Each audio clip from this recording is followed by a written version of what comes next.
So today we're talking pre-construction, and specifically what a project facilitator does in the pre-construction process to get a project ready for construction.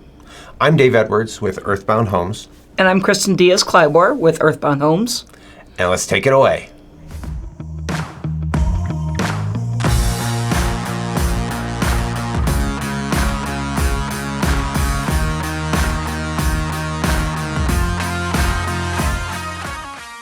So today we're talking the pre-construction process, and specifically, what are we doing in the pre-construction process to get a project ready for construction? Now, in our company, the pre-construction process is really led and guided the entire way through by the project facilitators. And Kristen is one of our most experienced project facilitators and has been here for years. And the process is really involved, and we have a lot of really kind of well thought out and defined processes, because what we don't want is to have things get lost or forgotten about in pre-construction that can then cause a problem later in construction. And so what we've done is we've taken the entire kind of construction process and boiled it down into a bunch of decisions, and it's about 5,000 decisions. And then we define kind of all those decisions. And Kristen is really one of the keepers of all of that data. So every project within our group has a project manager who's actually the 20 to 30 year construction veteran who's really managing the project in the field during construction. And then we have the project facilitator. Also, some places call it a assistant project manager. We don't actually call it that because they actually serve a very important function, not only in pre-construction, but in construction. And that team of that project manager and that project facilitator is going through the entire project. So you may have a project for 2 or 3 years under your care, the entire process through. Yes, that's correct. And in pre-construction, really, it's funny to say, but it's almost like the majority of the hard work is done in pre-construction as opposed to in construction, right? Like the majority of the physical work is done in construction, but really the hardest stuff is done during pre-construction. Why is that? There's a couple of things. First, you have to be a cat wrangler. You have to So what do you mean by that? You have to get the subcontractors or trade specialists to give you the information you need so that you can put together a package that construction can build. And ideally, you want to get as many bumps figured out before you start construction to make it smoother, because it's easier to make a decision in PCS when you're not under pressure, when you're taking a little bit more time, can ask more questions, versus when you're in construction and you're under the gun, under the pressure to get a decision made right now, and all the pressure is immense. So there was a whole lot to unpack right there. That was a really important set of sentences. So first of all, you mentioned package. So a package that the project manager can build. What is that package? What is in that package? First, it's the plans that they're going to build from. And that's first because there can be many iterations of plans. And so you have to be document control. So when the process in your bidding, you might set up a set of plans based upon this date. And by the time they start construction, it might be 3 iterations after that. So iterations mean changes to the plans. Correct. And those could be like small changes, or they could be like adding a garage or a swimming pool kind of changes. Exactly. Okay. And so a big portion of your job is just managing the plans that come from the architect, so that the final version of the plan is the version of the plan that the subcontractors and the suppliers have. Correct. And that it's also permitted plans, because there's also another set of plans. So you have the build set, which is called the C&D plans referred to. What does that C&D stand for? Construction documentation? Yes, that would be it. Okay. And then you have the permit plans, and the permit plans are typically an earlier version of the C&D plans. So the permit plans, are they different than the CD plan? I mean, do they have like a different structure, or they just have less information than the construction documents? Less information, because the cities don't need to see the elevations, for example. They don't need to see... Interior elevations, you mean? Exterior they do? Yes, okay. Exterior they do. Interior not. So interior elevations mean if you were standing in a room looking, for instance, the kitchen, and you were looking at the wall, what would that wall look like? The elevation is the plan version of that document. So it's literally like the cabinets and the countertops and all of that. And the cities don't need to see that. Correct. Why don't they need to see that? They get confused. Okay, not really. They don't need that because it's not structural. It's not life safety. No. Right? Really, permitting Exactly. is about life and safety and making sure that we're abiding by the code requirements. But they don't care whether your countertop is 34 inches or 38 inches. Or whether you have large format tiles in the back or if you have tiny subway tiles. Okay. So the package then is the last version of the permitted set of plans, or the construction documents, which includes all the information in the permit set plus a bunch of information that's not in the permit set. So that's one part of that package that the construction guys need. What's another portion of it? The other portion, it actually comes from the interior, what we said, the interior elevations, because I take the interior elevations, or we take the interior elevations, and we send out certain portions to the subcontractors or trade specialists to bid. So, for example, we talked about the tile for the kitchen backsplash. The tile setter needs to know, is it large format? Is it... That means big tile. Big tile. Okay. That he has to cut the boxes in for the electrical outlets, Okay. right? So the outlet might be in the middle of that tile. He needs to know that because it's going to take a little bit more time. Right. If it's a subway tile, which is a little 2x4 tile, different install method because that wall has to be absolutely plumb and level. Plumb, actually. And so those different, whether it's large format or small format, changes how the subcontractor does their job. Correct. Changes what they need as far as information. But we also, in tile, for instance, we also have not only the specific tile, but there's a layout of the tile. Yes. Right? Like we may have tile that perfectly aligns with the outlet boxes or tile that doesn't perfectly align with the outlet boxes. And then we have to adjust everything accordingly, right? Correct. And then we have things like grout lines and the color of the grout and whether it's sanded grout or epoxy grout or non-sanded grout. Like, I mean, there's so many decisions. Do you address all of that in pre-construction? Ideally, yes, but it'd be great, right? Right. But we try to get as much decisions as possible and document it. So that's the other key for this is documentation. Ideally, 80 to 90% at least decisions. Some of those items like grout color, whether it's sanded or non-sanded, that depends on the tile and the setting. That can come a little bit later. Paint colors, a little bit later. But if you're telling me originally, like, hey, I'm going to stain this wood instead of painting the wood, that's a big difference. So there's some things that you need to know off the bat. Some things you can do a little bit later during construction. Just the fine end details is later on in the construction. Is there ever a reason why we would wait to make a decision that doesn't impact our ability to build that project later on? Is there ever a reason why we shouldn't make decisions in pre-construction and we should make them during construction? I don't think so. I personally think the more decisions you get in pre-construction, the better it is. The smoother it's going to be for the construction schedule. Helps everybody think of details, right? So if you're thinking about how this tile, we'll go back to the tile, how the tile is going to finish on the wall and something's adjacent to it, how it's going to butt into it. Is there going to be a finishing edge for that one? Is it going to be, if you're doing a mortar set, if it's going to be a quarter round tile? Can you do a surface bullnose tile, which is a flat tile with a little curve at the end? Having as many decisions makes an impact on how you start, because really, when the guys get in the field, at rough framing, they're thinking all the way ahead what it's going to look like at the end. Okay, is it going to happen here? Do I need a block here? When you're in construction, you want to think of the end project and then work your way backwards. That I think it's, I'm probably going to mess this up. I think it's Patrick Lencioni that said, begin with the end in mind. You can apply in the comment or put in the comments who I misattributed that to, but in general, the idea is that we want to understand what we're building at the end so that we can understand the questions and the details that we need at the very beginning. Correct. And what does that do? Having all that information, what does that do to the construction process? Oh, it helps with scheduling and time.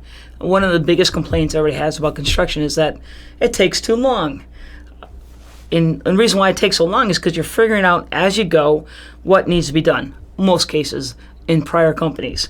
Not with the PCS process because you have that set down before you begin the job. that happens a lot. So if you're like trying to make a decision, let's go back to the tile. You're trying to make a decision on the tile, you don't have the tile selected, then what happens when you go to get the tile, hey, Miss Client, Mr. Client, I need the tile selection. Oh, we selected this. Or Mr. Architect, Mrs. Architect, we selected this. Well, now I go to order that tile, it's a 6-week lead time. And so That's never happened. No, never happened. No. Especially not during COVID. Yeah. So And it's not 6 weeks during COVID. it was it's like 20. 6 months. Yeah. Okay. So what happens is that now that sets up a chain reaction. They call that critical path in construction. Sets up a chain reaction. Now I can't get my finished electrical in. I can't set the electrical boxes until the tile's set.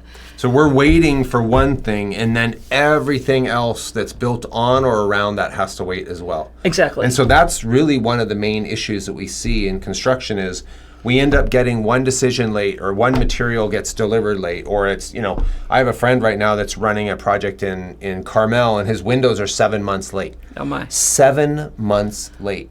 Like, it's put everything in the process off because the windows are late, and you can't watertight the house, and so it's a nightmare. It's crazy. Right? So tell me what you're doing. You mentioned earlier herding cats. Yeah. So tell me, like, I fail to believe that most subcontractors aren't very good communicators, and that they may be incredible artisans, but they're also really good at responding to phone calls and really good at getting us their bids on time and their billing on time. Are you telling me that that's not the case? I wish it was. I really do. So what happens is a lot of times people are working in the trades, or the head person has got so many projects going on, they have to take time away, and they're putting out other fires. And so when you get an estimate, it's not like, oh, it's a real quick number. It's not like going to get your car fixed. They have the pre-programmed button that pushes, okay, this is the tire, this is the price. You have to think about it. Just like when we send out and look at the plans, we have to think about it. You have to make sure certain pages match other pages, because there's a lot of information in a plan set. They could be up to 130 pages. And every project we do, so we build custom houses. So every project we do is new. It's got new materials in new spaces on a new architectural plan with a new architect and a new client, all wanting it slightly different than we've ever done it before. And that's one of the things that's so challenging about construction. It's also one of the things that's most fun about construction, is that you're never doing the same thing twice. It's like a new day is a new challenge and a new accomplishment and a new project to see, and new clients to make happy, and new architectural design to develop. I mean, it's one of the greatest aspects about this job. And it's the best part, because you start on a piece of paper, yeah, and then you get to see it built in real life, yep, and see the emotions that go through with the homeowners when they get that finished project. Yep. It's just amazing. So on a say a custom house, how many different trades are you getting budgets and estimates for? Trades and suppliers, is it? Trades and suppliers? Yeah. 40? 40? Yeah, maybe to 60, depending on what's going on with the project. So 40 to 60 different companies that you're dealing with at the construction phase, but we're actually getting things multiply bid. Times 2 or 3. So 120 to 180 different companies, all with their different nuances of how they do business. And then, of course, nobody is standardized. So every estimate, every proposal is different. Yeah. And, do they all ever deliver an apples to apples comparison? No, they don't. They don't. And that's the hard part, is that sometimes you've got to find and think of the right person for the right job, right? Yep. So you might have 5 tile guys, for example, in your back pocket. We have a deep pocket of subs that we work with on a regular basis, subcontractors. And you look at it and you think of the job like, okay, this subcontractor, that subcontractor, that subcontractor are great fits. These 2 other people aren't great fits. So and why would that be? Why would they not be great fits? Sometimes it's the installation. Sometimes, like... You mean the complexity of the installation, or Correct. the size of the installation, or... All of those above. All of them, okay. Right? So sometimes it depends on that. Depends on what their schedule's like. I'd rather have a subcontractor come and talk to me and say, hey, Kristen, I really like to work on this project, but my schedule's booked. Got it. And it's really nice to have the project managers do the schedule and plan out the construction schedule beforehand. So when I have that conversation with a subcontractor, we have a rough idea of when they're going to be starting, so it can make it fair for everybody. That's interesting you say that, because we just got done talking about the fact that if we get decisions late or materials late, then we have to bump everybody in the schedule down, and we may end up losing somebody Yes. that we, John Johnson, tile setter, may not have availability a month later, and we may now have to go back to a second or third choice or a completely entirely different tile setter in order to get that work done when it was all scheduled originally. And so that one decision or one late product can really change the entire trajectory of the process. Yeah, and now you have to go back to that new subcontractor, give them the information. They Start have the whole questions. process again. Oh yeah, start it all over again. And then also you have cost escalation, right? Because when you started the project, you had these guys all lined out, subcontractors all lined out, plans going, subcontracts sent to them, everybody's on the same page. And now, half a year later, depending on the length of the project, now you have to get a new subcontractor. The pricing's changed, right? So your packet, so I'm just going to paraphrase here because I think it's really important. So your packet starts out with, say, permit set A. And we get permit set A, and do we immediately send it out to all of our subcontractors when we have permit set A? No, you don't send it out to everybody because all the information they need to bid it is not there. So the permit set is really not enough to bid to most subcontractors, because there's, of the 5,000 kind of questions that we've delineated for a project, what percentage of those do you think are in the permit set? What percentage are being answered by the document of the permit set? That's a good question. I never really thought about it. I mean, it's certainly not more than half, Oh gosh, no. right? So of 5,000, maybe we address 2,000 of them in the permit set, which means we have 3,000 for a large project. We may have 3,000 questions that we still have to define. And those are where all the details are, like the finite details, how things finish. Right. So it's not like where the windows are going, but it certainly could be who's manufacturing the window, what the glass is, what the finish is, how it's trimmed out, all of those details, which are really what makes beautiful architecture, right? The openings might be there, but the Right. way they operate might change, Right. right? But the openings are usually the same place. So you start with this permit set, then you go into talking to a portion of those 60 trades, 180 subcontractors, and then you have another permit set or another construction drawing set come in, and now you have to put it out to all those 180 trades again, and then you have another one, you have to put it out to all those trades again. That seems like an enormous, so it's not right. Well, no, I mean, because of the fact that you can go and after that first pass, let's say you have 3 trades for, let's say, foundation. Okay. You look at foundation and you see 3 trades and you develop the quotes and you make sure, now develop quotes means you have to go back, answer questions back and forth. Maybe they quote it 3 times to get the right scope of work, and everybody's comparing as much as possible apples to apples. Maybe it's not all Empire apples. One might be, I don't know, Macintosh, one might be Granny Smith, but they're all in the Apple range, right? Okay, got it. And so you go look at that, and then typically the project manager will look at it, maybe ask them a couple of questions, make sure they're right, and then what we'd like to do is figure out who we're going to work with. Figure out who's going to be the person that we're going to work with, and then next time, the iterations, we just go back to that one person. So how do we pick that one person that we're going to work with? We got 3 bids. They're some level of Apple. Who's first of all determining how we compare Macintosh to Gala to Fuji? Oh, that's a good choice. Typically, the project facilitator. We do the first pass because the idea is the project manager is typically super busy. Yep. And we get to look at the details, like the tiny details, and then the project manager looks at all the quotes and they do what we call validation. And they say, yes, yes, yes, these are all good. So we've done the major pass, let's say 80%. Project manager will fine tune it after that, maybe ask us to get it requoted. And then they'll look at it and the project manager decides, because the project manager works with subcontractors on a regular basis. We do too, but they work with them in the field and they have a different role and different interaction. So they'll look at it and say, okay, some people say by price, but it's not always the case. right? If we know this subcontractor is a good subcontractor, but it's a case where we might have to do a little bit more hand-holding or guiding, if you will, and then this other subcontractor like has his stuff, really knows what they're doing, a little bit more independent, but still makes sure we get things done the way they're supposed to, the project manager might say, let's go with that subcontractor, even though they might be a higher cost initially. And I want to make sure we stress initially, because a lot of times time and our time and cost will change that job.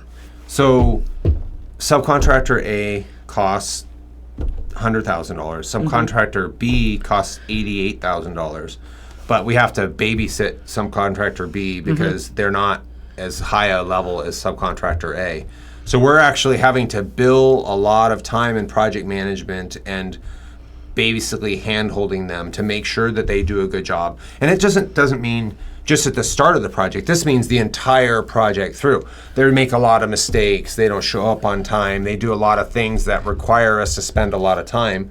And then the final kind of price of project management, project delays, quality of the work, and the cost all end up sometimes costing more for the cheap guy. Can. Now, don't be afraid to say that since they're already our subcontractors, we know the quality is going to be the same at the end, right? Yeah, because we're managing quality. Yes. Right. But it's a lot different. Getting the same quality out of two different levels. Correct. Right? I mean, and it's interesting. So a lot of times I've heard, well, I don't want to pay the Atherton, which is a high income area. I don't want to pay the Atherton surcharge for my work to get done just because I live in Atherton. And often I basically say, well, it's not really an Atherton surcharge. It's a level of finish, a level of material, a level of subcontractor. The complexity. We can't get, we call them truck and a truck for subcontractors that are like 1 or 2 man operations. You can't get truck and a truck to do a 10,000 square foot job. You have to get a company with substantial people, and managing those substantial number of people requires a more robust organization and higher overhead, and you're going to pay more for that. Yeah, and we're back to the first part we talked about is schedule. Right. When you're in construction, that's when the clients feel the most pressure, right? Because you started the work, I can't wait to get it done, why aren't you done? And I'm writing big checks. Yes. Right. Yeah. So so now we have the packet, we've had all this organization, now we've really gotten it during pre-construction, we've looked at the individual budgets from the individual subcontractors, we've selected an individual subcontractor.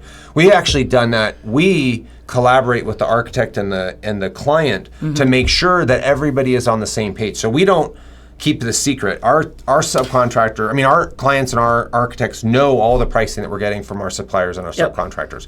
And then we're making those subcontractor decisions, because we selected all the subcontractors.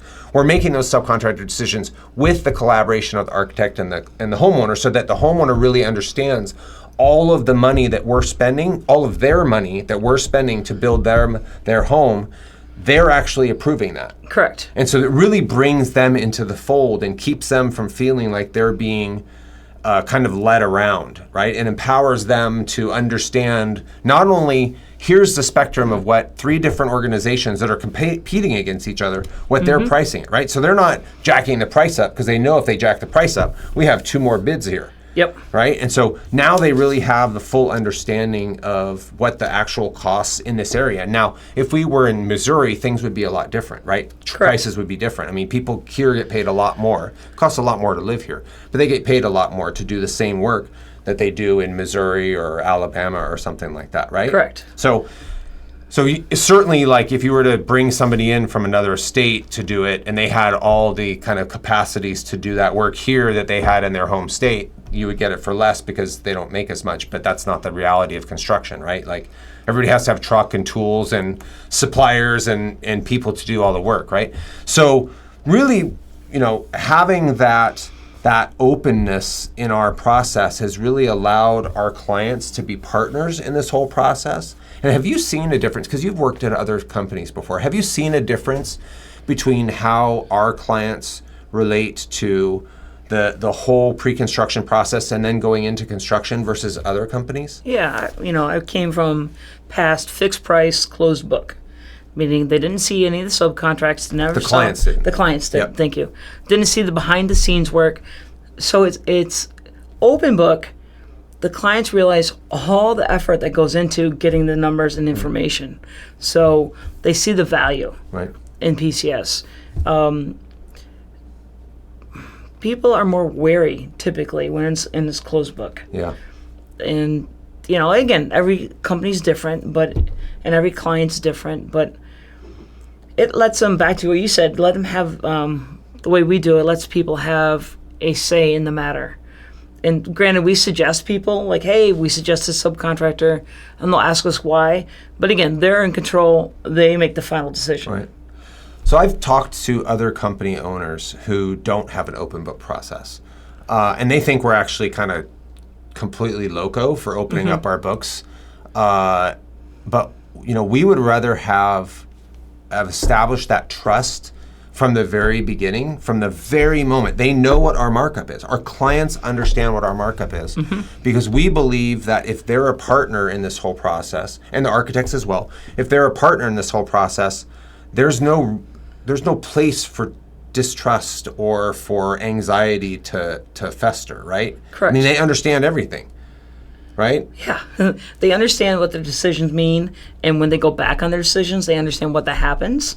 Again, back into control, understanding, and it helps my job be easier and helps our construction side be easier because everybody knows what's on the table. Everybody knows what their decision does, what their lack of decision, what their changes do, and everybody's on the same playing field. I don't think that's the right word. Rowing in the same direction. We're all Thank you. Rowing in the endeavoring same to boat. do the same thing. Yeah. Right, which is get a fixed budget with defined specifications and selections so that going into construction, everybody knows what we're building, everybody knows how long it's going to take, everybody knows how much it's going to cost, everybody knows who's going to be doing the work, where the materials are coming from. I mean, it's all defined.